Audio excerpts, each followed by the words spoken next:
Hello, I am Jason Drillard with EDL 856, Module 8. To start off, we came together to create this flowchart.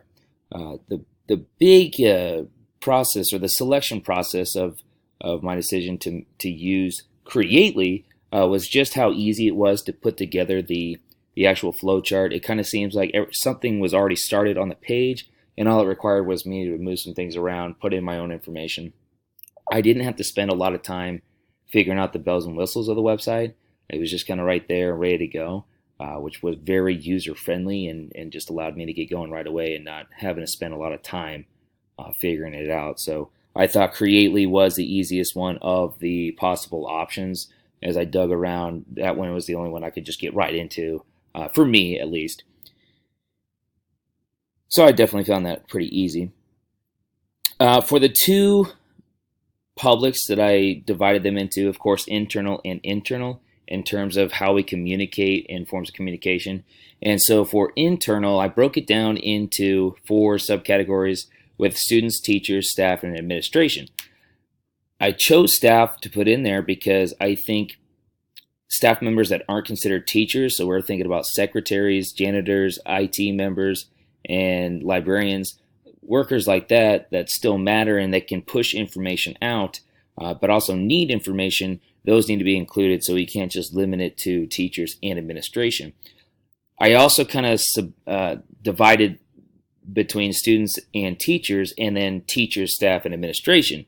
I did that because we see a lot of different forms of communication, or at least I have different forms of communication between students and teachers, whereas staff, teachers, and administration kind of use the same ways to communicate. For students and teachers, there is a lot of face-to-face interaction, not only pushing information, but whether it's upcoming events, assignments.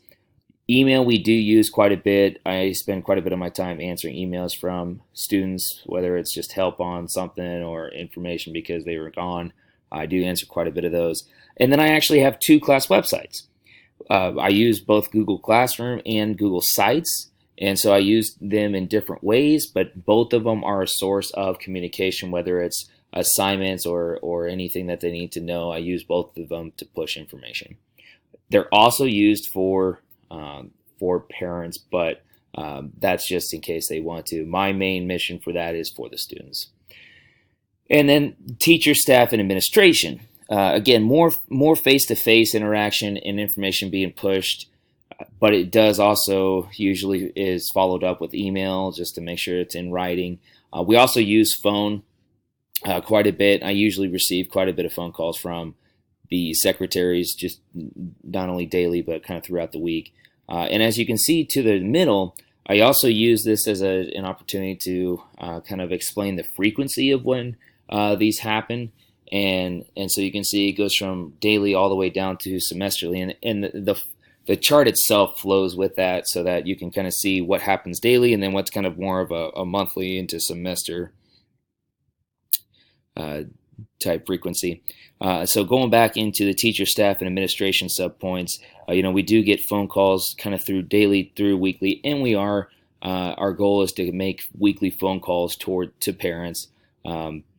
And then we also get weekly report from the administration, just get some information on where everybody is at in the building, their roles for the week.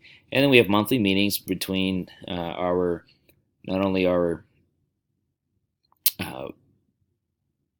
work days, but we do have those twice a semester in-service days. And then grade reports, we push those out not only every 9 weeks, but every semester, especially every semester, let parents and students know where they're at in terms of school. Then on the external side, I broke that up into parents, diverse community members.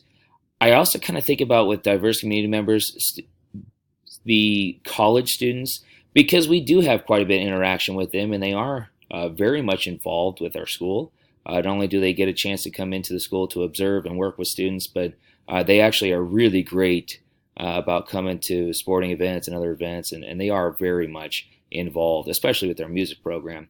And then local businesses, because we spend quite a bit of our time using them as resources for whether they're t-shirt designs or catering. And then community groups such as MAYB, local YMCA kind of activities and events, and just different events that students get into that aren't directly within the school, but do have a direct connection because with the community, they want to be able to help within the school and have that open communication. And so with those four, usually the school website is the best way to communicate and push out information, and then social media, and especially with those different areas or subpoints, they can access that social media very easily. Phone calls, we do make those, try to make them weekly, and they do a good job of calling us, and not every single day, but we can get on the phone with them to create that two-way communication. Newspaper, this is another great form of two-way communication because we get that information from them where they're also able to put information and then receive information from us. School board meetings, they are always open to the public, and public's there, and for some reason they wanted to voice their opinion there, they can be heard there as well. And then parent-teacher conferences, that's more so for the parents, but again, that's kind of a more the timeline or the frequency is where that's happening semesterly. But again, it's good to end up pushing out information. For strength of our communication, I think we do a good job of pushing out information in multiple different ways. And I've mentioned face-to-face, and then email, and then social media. Social media is a huge role in society today. So any chance that we can use different platforms and easier ways for people to access the information, we're trying to do that every single day, finding new ways to push out information and get them to communicate with them, because kind of times are changing, and even though people may not have cell phones, they do have different ways, and we might send out in the newspaper or at the very least, we're sending out some type of newsletter to parents at that point. So we are trying to push out information as much as possible. Some areas of concerns or weaknesses, I guess one area I would like to see is more receiving feedback of if we're doing enough actually to get that information out. I think up until you're about 100%, you're never doing enough. Yeah, we feel good where we're at right now, but until you have 100% receiving the information and then also communicating back with you, up until you get that 100%, you just got to keep looking for more ways and validation that people are receiving the information. So I think almost we need more feedback from the community and more of a two-way communication instead of us sending out quite a bit of information.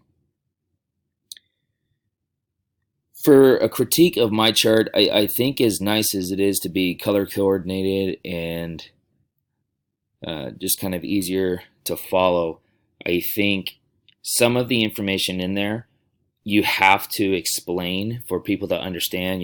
If you looked at the chart and saw 2 class websites, you wouldn't know that I did that on purpose to know that I've got 2 class websites. And so, and also looking at diverse community members, you're not quite sure who's involved in that in community groups. So some of this stuff, without me speaking through it, you may not know exactly what I'm covering within that. So I think some of that, there are some limitations within the flowchart itself and not being able to elaborate through the actual chart itself, but having to use me going through it with you and speaking through it. But, there is kind of that nice, again, easy flow to it, easier on the eyes, I guess easier to follow too. So there are some good and bad or areas that can improve. And I think the number one thing is just, it's almost kind of, some of it is too broad. And so being able to put a little bit more information in there would be better. So thank you for taking the time to listen. I hope you enjoyed and learned something, and appreciate your time.